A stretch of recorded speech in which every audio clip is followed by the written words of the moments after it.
There are two little words through explication of which the empiricist's position may be brought out: as and that.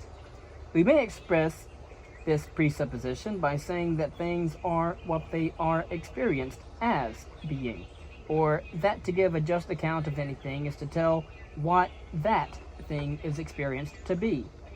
By these words I want to indicate the absolute, final, irreducible, and inexpugnable concrete quale which everything experienced is not so much has as is. To grasp this aspect of empiricism is to see what the empiricist means by objectivity, by the element of control. Suppose we take as a crucial case for the empiricist an out-and-out illusion. Say, these are experienced as convergent. They are truly parallel. If things are what they are experienced as being, how can the distinction be drawn between illusion and the true state of the case? There is no answer to this question except by sticking to the fact that the experience of the lines as divergent is a concrete, qualitative thing, or that. It is that experience which it is, and no other. And if the reader rebels at the iteration of such obvious tautology, I can only reiterate that the realization of the meaning of this tautology is the key to the whole question of the objectivity of experience, as that stands to the empiricist. The lines of that experience are divergent, not merely seem so. The question of truth is not as to whether being or non-being, reality or mere appearance, is experienced, but as to the worth of a certain concretely experienced thing. The only way of passing upon this question is by sticking in the most uncompromising fashion to that experience as real. That experience is that two lines with certain cross-hatchings are apprehended as convergent. Only by taking that experience as real and as a fully real thing, there is any basis for or ways of going to an experienced knowledge that the lines are parallel. It is in the concrete thing as experienced that all the grounds and clues to its own intellectual or logical rectification are contained. It is because this thing, afterwards adjudged false, is a concrete that it develops into a corrected experience, that is, experience of a corrected thing. We reform things just as we reform ourselves, whose full content is not a whit more real, but which is true or truer. And perhaps the point would be clearer if expressed in this way. Except as subsequent estimates of worth are introduced, real means only existent. The eulogistic connotation that makes the term reality equivalent to true or genuine being has great pragmatic significance, but its confusion with reality as existence is the point aimed in the above paragraph. If any experience, then a determinate experience, and this determinateness is the only and is the adequate principle of control or objectivity. The experience may be of the vaguest sort. I may not see anything which I can identify as a familiar object, a table, a chair, etc. It may be dark. I may have only the vaguest impression that there is something which looks like a table, or I may be completely befogged and confused, as when one rises quickly from sleep in a pitch-dark room. But this vagueness, this doubtfulness, this confusion is the thing experienced, and qua real is as good a reality as the self-luminous vision of an absolute. It is not just vagueness, doubtfulness, confusion at large or in general. It is this vagueness and no other, absolutely unique, absolutely what it is. One does not so easily escape medieval realism as one thinks. Either every experienced thing has its own determinateness, its own unsubstitutable, unredeemable reality, or else generals are separate existences after all.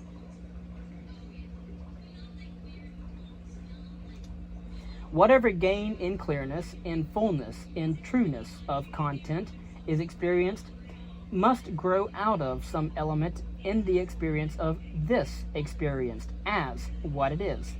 To return to the illusion, if the experience of the lines as convergent is illusory, it is because of some elements in the thing as experienced, not because of something defined in terms of externality to this particular experience. If the illusoriness of can be detected, it is because the thing experienced is real, having within its experienced reality elements whose own mutual tension affects its reconstruction. Taken concretely, the experience of convergent lines contains within itself the elements of the transformation of its own content. It is this thing, and not some separate truth, that clamors for its own reform.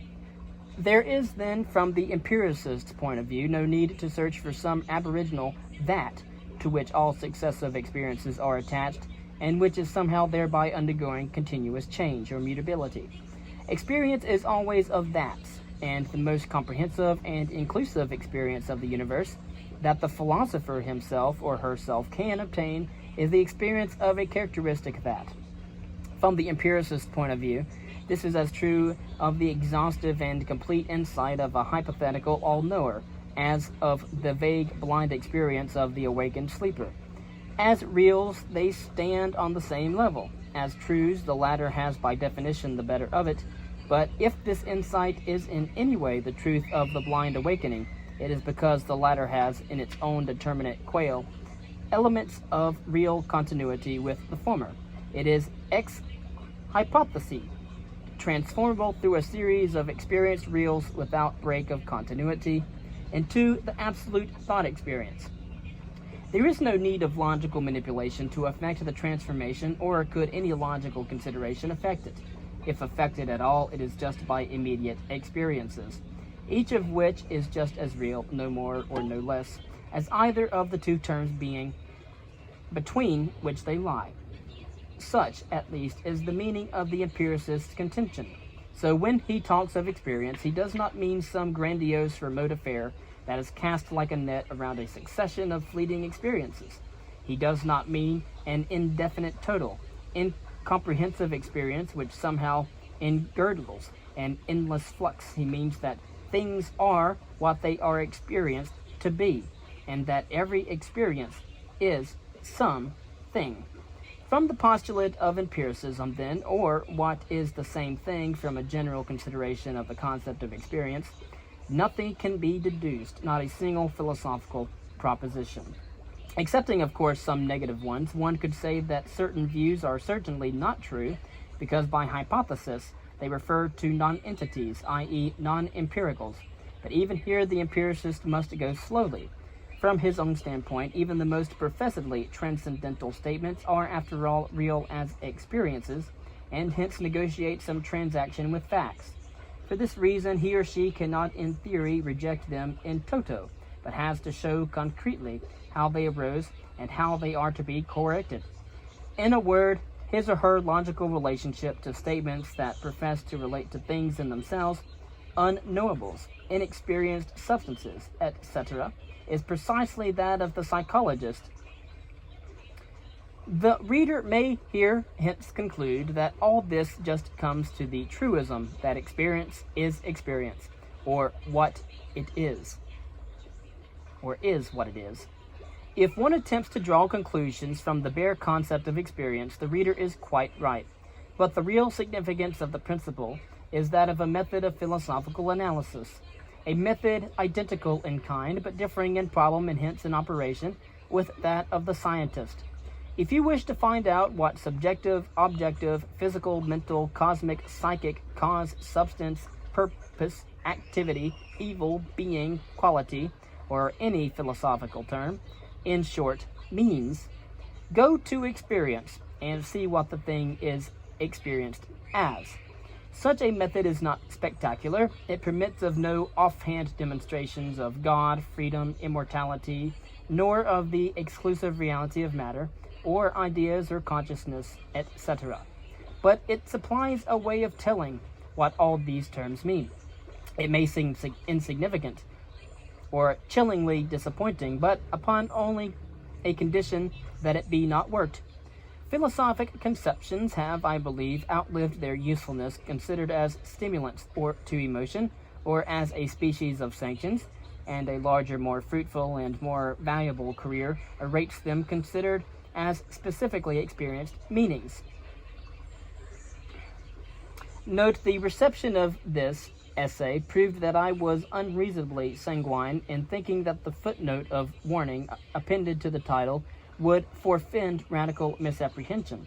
I now see that it was unreasonable to expect that the word immediate in a philosophic writing could be generally understood to apply anything except knowledge, even though the body of the essay is a protest against such limitation.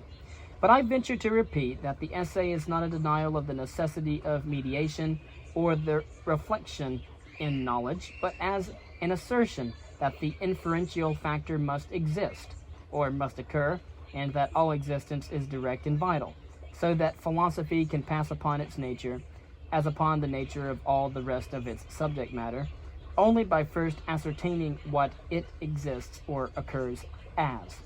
I venture to repeat also another statement of the text. I do not mean by immediate experience any aboriginal stuff out of which things are evolved, but I use the term to indicate the necessity of employing in philosophy the direct descriptive method that has now made its way into all of the natural sciences, with such modifications, of course, as the subject itself entails.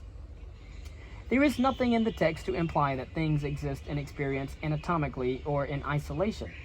When it is said that a thing as cognized is different from an earlier non-cognitionally experienced thing, the saying no more implies lack of continuity between the things than the obvious remark that a seed is different from a flower, or a leaf denies their continuity.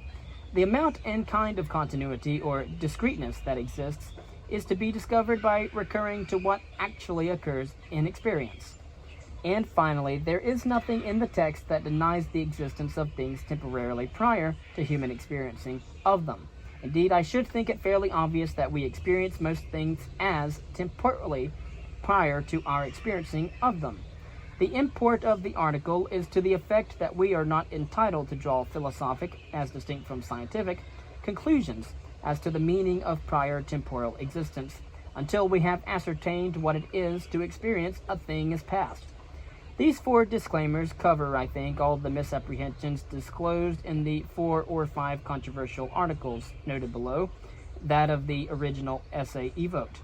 One of these articles, that of Professor Woodbridge, raised a point of fact holding that cognitional experience tells us without altercation just what the things of other types of experience are, and in that sense transcends other experiences. This is too fundamental an issue to discuss in a note, and I content myself with remarking that with respect to it, the bearing of the article is that the issue must be settled by a careful descriptive survey or analysis of things as experienced, to see whether modifications do not occur in existences when they are experienced as known, i.e. as true or false in character. The reader interested in following up to this discussion is referred to the following articles in Volume 2 of the Journal of Philosophy, Psychology, and Scientific Methods, 2 articles by Bakewell, and 1 by Bode, 1 by Woodbridge of the same journal, by Leighton as well.